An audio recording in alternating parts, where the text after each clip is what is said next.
तुम्ही एक हातात फिरताय नाही खात.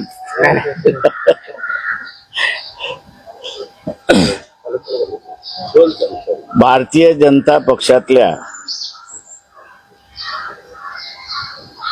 नेत्यानेच आता त्यांचं भिंग फोडण्याची कार्यक्रम सुरुवात केलेला आहे.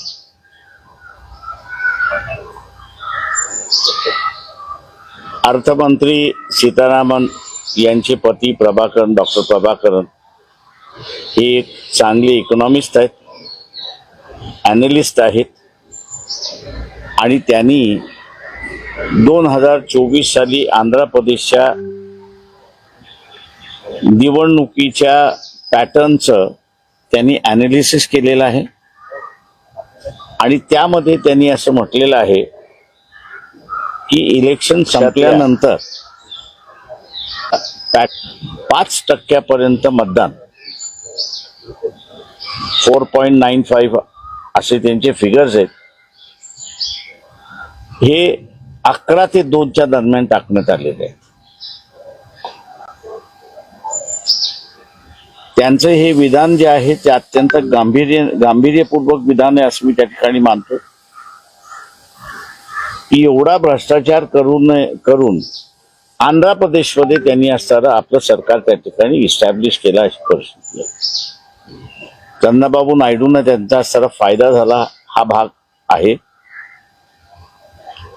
आणि म्हणूनच आपण बघत असाल की एस्टीन फाईल मध्ये नरेंद्र मोदी यांचं नाव आल्यानंतरही आंध्र प्रदेशचे मुख्यमंत्री चंद्रबाबू नायडू हे शांत बसलेले आहेत, कसलीच भूमिका घ्यायला तयार नाहीत.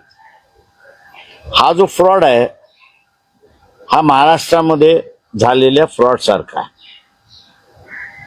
महाराष्ट्रामध्ये मतदान मतदानाची वेळ संपल्यानंतर 75 लाख मतदान हे करण्यात आलं अशी परिस्थिती आहे. दुर्दैवाने मी असं म्हणेन हायकोर्टामधले 2 जज, पूर्ण हायकोर्ट असं म्हणणार नाही पण हायकोर्टामधले 2 जज यांनी चेतन आयरे भारतीय नागरिक मतदार हे महाराष्ट्राचे इलेक्शन कशा रीतीने चॅलेंज करू शकतात. बाबा चेतन आयरे भारतीय नागरिक आहे, मतदार आहे, कार्ड होल्डर आहे, तो जर करू शकत नसेल तर कोणी केला ह्याचा खुलासा असताना करावा, जेणेकरून मग त्याला पकडून आम्ही असताना त्या ठिकाणी सांगतो का अनेक्सर 44 हा जो आहे की ज्यामध्ये रिटर्निंग ऑफिसरने पोलिंगच्या दिवशी जे घडलेलं आहे ते सगळं द्यावं लागतं, तेच सबमिट केलेलं नाही. जनतेला माझं असं आव्हान आहे की हे जे इन्स्टिट्यूशनल करप्शन झालेलं आहे, सरकारी पातळीवरती झालेलं करप्शन जे आहे ते आता एवढं वाढलेलं आहे की देशामध्ये आम्ही काही केलं तरी चालेल आणि म्हणून जे काही करारनामे असणारे जे झालेले आहेत भारतीय अर्थव्यवस्थेला आणि त्याच्याच बरोबर भारताला नुकसानदायक झालेले आहेत अशी असणारी परिस्थिती आहे. इथला मध्यमवर्गीय जो आहे, जो स्वतःच्या कुटुंबामध्येच फसलेले असं मी त्याला म्हणतोय, देश सुरक्षित तर कुटुंब सुरक्षित हे आपण लक्षात घ्या. त्याच्यामुळे मध्यमवर्गीयाने कुटुंबाला जसं आपण सुरक्षित करतो तशा रीतीने देशालाही सुरक्षित आपण केलं पाहिजे आणि त्यासाठी जसं अमेरिकेमध्ये डोनाल्ड ट्रम्पच्या विरोधात no king Americans or Democrats अशा रीतीने जे स्लोगन देण्यात आलेलं आहे तशाच पद्धतीने भारतीय मध्यमवर्गीयाने सुद्धा आपलं स्वतःचं कॅरेक्टर दाखवण्याची असणारी गरज आहे की आम्ही सुद्धा भारतीय आहोत आणि भारतीय म्हणूनच आमचं कुटुंब सुरक्षित आहे.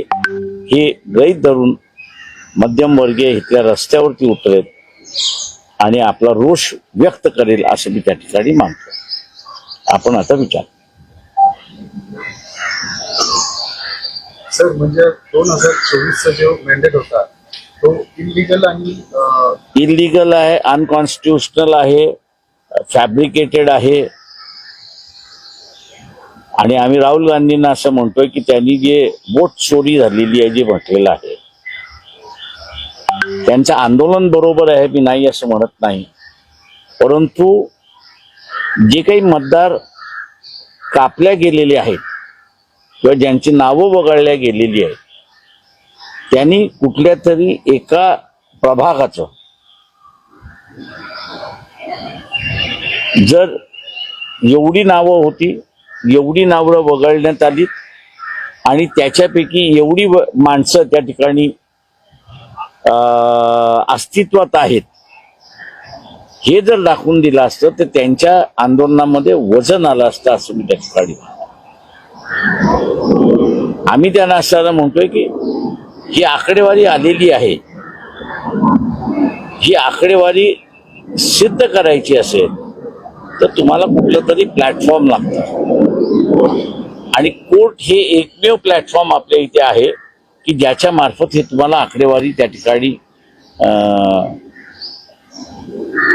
सिद्ध करता येते की अमुक अमुक प्रकार त्या ठिकाणी घडलेला आहे म्हणून लोकांनी त्याच्यावरती विश्वास ठेवू दे, हे आपल्याला त्या ठिकाणी सांगता येतं. दुर्दैवाने मी असं म्हणेन की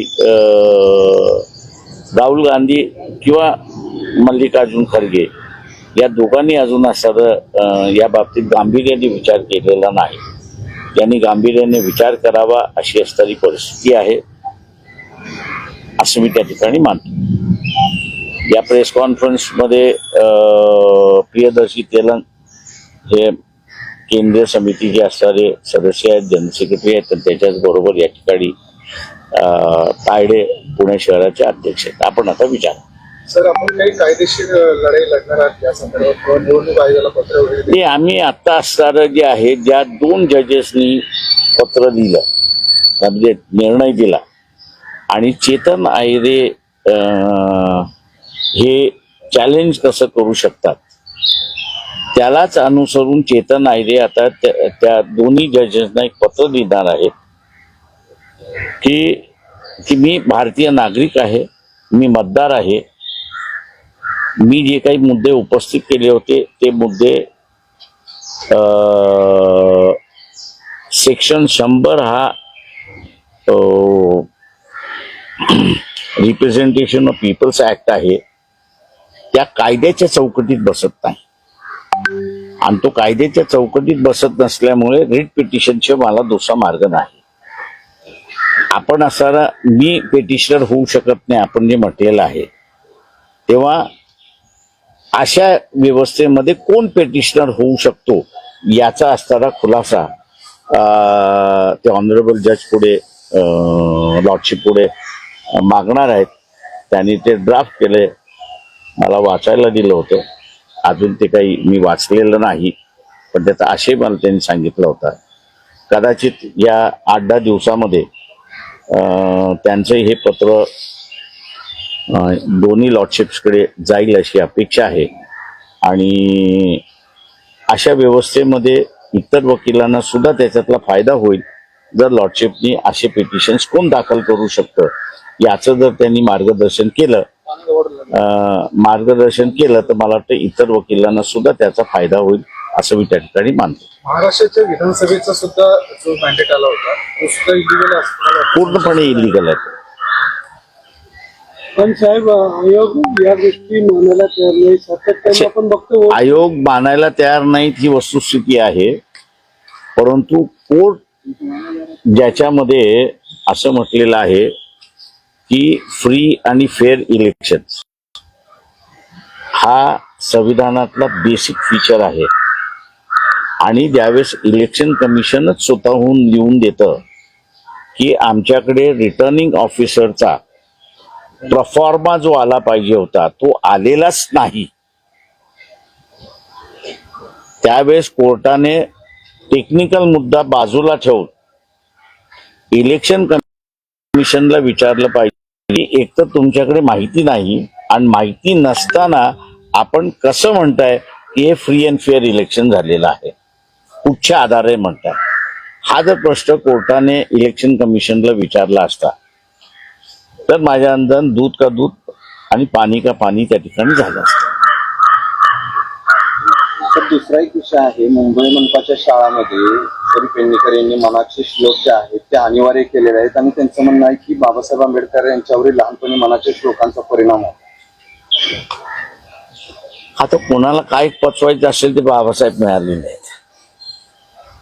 फक्त एवढंच आहे की हा त्यांचं संशोधन जे आहे ते कुठल्या पुस्तकात त्यांना हे संशोधन झालेलं आहे त्याचा त्यांनी खुलासा करा.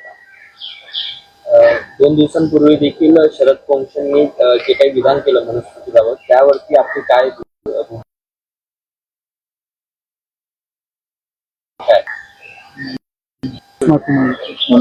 प्रश्न असा आहे, पोंक्षेनीच माफी मागितलेली आहे त्या सगळ्या ह्याच्यामध्ये आणि म्हणूनच आम्ही असं मोहन भागवतांना आवाहन केलं होतं की जे कृत्य बाबासाहेबांनी केलं मनुस्मृती जाळण्याचं, त्यांनी हिंदू धर्माला त्यावेळेस काहीही टीका टिप्पणी केली नाही, पण सामाजिक व्यवस्था ही मनुस्मृतीवरती आधारित आहे आणि ती अमानवी आहे हे जसं दाखवून दिलं तसं आमचं म्हणणं आहे मोहन भागवतांनी सुद्धा एकदा त्या मनुस्मृतीचं दहन केलं तर हे भांडण कायमचंच मिटेल.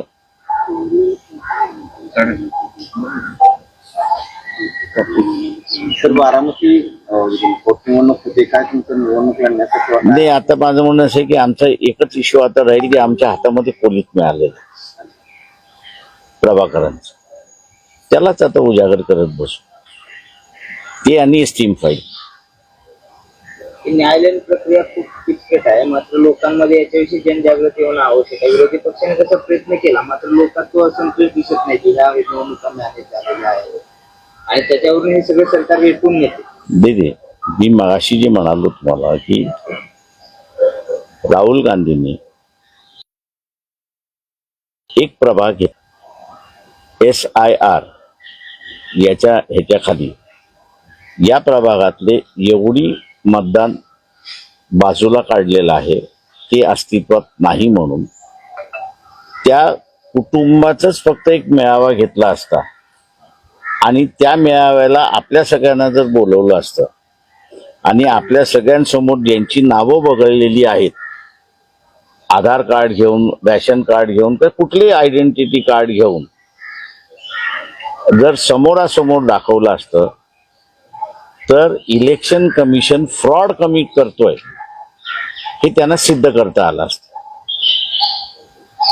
आताही तुम्हाला मी सांगतो महाराष्ट्रातल्या SIR खाली तुमच्याकडे आकडेवारी आहे का किती जण कमी होणार आहेत? नाही ना, कागदावरती लिहून घ्या 2,90,00,000 मतदार महाराष्ट्रातले कमी होणार आहेत.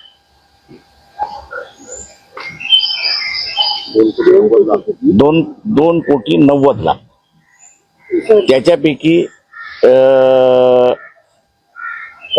एकनाथ शिंदे यांच्या मतदारसंघामधले कमीत कमी 2.5 लाख त्यांचे जे खासदार आहेत आणि आमदार जिथे जिथे आहेत तिथे 30,000. 2,90,00,000 साहेब तुम्ही म्हणताय यामध्ये अल्पसंख्याक मायनॉरिटीज आहेत का ओव्हरऑल काही फिल्टर केलं गेलं? आता माझं म्हणणं असं आहे की राहुल गांधींनी ते काम करावं ना, त्यांना अगोदरच माहिती मी दिलेली आहे. त्यांनी आता त्यांच्या काँग्रेस पक्षाच्या कार्यकर्त्यांना लावावं त्या ठिकाणी की SIR खाली जे वगळण्यात आलेली आहेत त्यांची लिस्ट आपल्याला मिळते. त्या लिस्टपैकी त्यांनी असणारे एक प्रभाग धरावा, त्या प्रभागामध्ये असताना जे नावं वगळलेली आहेत तुम्हाला त्यांचे असणारे पोस्टल ऍड्रेस मिळतं ते शोधून घ्यावं आणि त्या सगळ्यांना एका ठिकाणी बोलवावं आणि सगळ्या प्रेसला बोलवून हे जिवंत आहेत ह्यानं वगळलं कसं एवढं सांगावं. मग SIR एक षडयंत्र असं म्हणावं लागेल. SRA is a biggest fraud. Election कमिशनचं सगळ्यात मोठं फ्रॉड आहे ते, की त्यांना जी मतं मिळत नाहीत ते रिलिजियस बेस नाहीये, त्यांना जे मतदान करत नाहीत त्यांची नावं उडवण्याचं असणारं एक ज्याला आपल्याला म्हणता येईल यंत्रणा त्यांनी शोधून काढलेली आहे. दुर्दैवाने मी असं म्हणेन की सुप्रीम कोर्ट सुद्धा त्या फ्रॉड मध्ये अडकलेला आहे. तर का जे 1950चा कायदा आहे त्याच्या सेक्शन 21 प्रमाणे एकदा यादी झाली, पब्लिश झाली, त्या पब्लिश झालेल्या यादीमधनं तुम्हाला कोणाला वगळायचं असेल तर त्याला व्यक्तिशः नोटीस द्यावं लागतं. त्याला व्यक्तिशः नोटीस दिल्यानंतर तो तुमच्या समोर हजर राहिला नाही तरच तुम्हाला त्याच्यामध्ये वगळता येतं, अन्यथा वगळता येत नाही. सर प्रकल्प पण या संदर्भात साहेब काय केलं पाहिजे? या संदर्भात विरोधी पक्षांनी, कारण अनेक दुर्दैवाने मी असं म्हणेन की महाराष्ट्रामध्ये विरोधी पक्ष हा आता फक्त काही प्रमाणात काँग्रेस आणि पूर्ण प्रमाणात आम्ही वंचित बहुजन आघाडी एवढंच राहिलेलं आहे. सर प्रकल्प प्रभाकर यांना ईव्हीएम सेटिंगचा म्हणजे त्याच्याकडे इशारा ते करतायत का या विधानावर? नाही, अजून त्यांचे तसं काही सजेशन नाहीये. फक्त मतदार यादीतच घोळ आहे, ते मशीन ओके आहे. असे मतदान यादी त्यांच्या सजेशन प्रमाणे की वेळ संपल्यानंतर मतदान झालेलं आहे आणि त्यांनी टायमिंग प्रमाणे आकडेवारी दिलेली आहे. आता ते त्या आकडेवारीप्रमाणे जर मतदान झालं असेल तर पक्ष तर बीजेपी प्रेरणित आघाडी जिंकणार आहे. लोकसभेला ते बरोबर होतं, विधानसभेला चेंज झालाय. लोकसभेला बरोबर होतं, विधानसभेला चेंज झालं. नाही, लोकसभेला सुद्धा तेच घडले. फक्त तुमची लाट असं आहे की कुठल्याही ह्याच्यामध्ये मॅन्युप्युलेशन ज्यावेळेस करता त्यावेळेस तुम्हाला 100% मॅन्युप्युलेशन करतायत. त्याचं पर्सेंटेज तुम्हाला ठरवावं लागतं, ठरतं. पण लाटच जर तुमच्या 50% विरोधातली लाट असेल तर तुम्ही काहीच करू शकता. दुसरे कसे जनगणना होत्या 27 पर्यंत चाललंय हे सगळं, तर त्याचा काय परिणाम? हे सगळ्यात मोठं असणारं ओबीसीने लक्षात घ्यावं की त्यांना जातनिहाय जनगणना पाहिजे होती पण ओबीसीने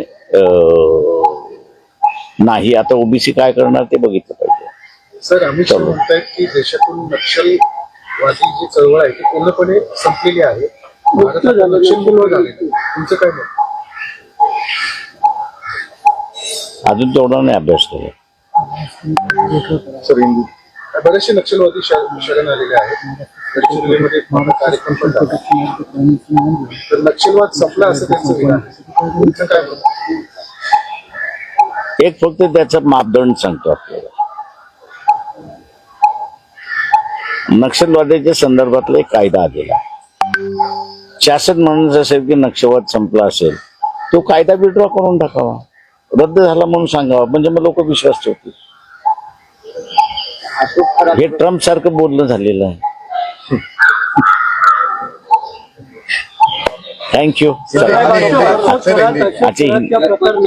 नाही हा छोटा रत्न नाही. इलेक्शन कमिशनला पत्र पाठवलं, त्यानंतर प्रफुल्ल पटेल यांच्या कार्यकारी अध्यक्ष म्हणून त्यांचं पद होतं, त्याच्याबाबत साशंकता व्यक्त केली जाते. अर्थात त्यांच्या पक्षाचा तो वाद आहे. मात्र पार्थ पवारांनी त्यावर सावरासावर केले की हे आमचे मार्गदर्शक आहे. याकडे सगळं तुम्ही काय बघता, कसं बघता तुम्ही, काय चालू नेमकं? एवढंच काही बोलणार नाही. दुसरा प्रश्न, गेल्या काही दिवसांपासून महाराष्ट्रामध्ये सातत्याने शिवाजी महाराजांच्या पुतळ्यावरून वाद सुरू आहे. आधी बुलढाण्यामध्ये झालं, आता माढा तालुक्यामध्ये अंजनगावमध्ये वाद होतोय. लक्ष्मण हाती तिथे जाऊन बसलेले आहेत, धनगर बांधवांच्या भावना त्या जागेशी जोडलेल्या आहेत. असं म्हणून छत्रपती शिवाजी महाराजांच्या पुतळ्याला विरोध होता आणि दोन समाजामध्ये तेढ निर्माण होते. मला एवढं माहिती आहे की महात्मा म्हणजे शिवाजी महाराजांना जर शोधून कोणी काढलं असेल तर महात्मा फुलेंनी शोधून काढलं. त्याच्यामुळे असं हा जो आता क्लेमंट तयार झालेले आहे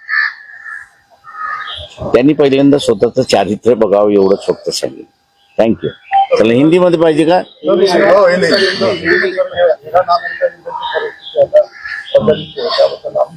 हा मी हिंदीमध्ये देतो मग तुम्हाला देतो त्याच्यावर. परिस्थिती बोला आपलं काय वाटतं रोल हिंदी हिंदी व्हायचं. हाँ भारतीय जनता पार्टी के अभी कुछ सदस्य जो है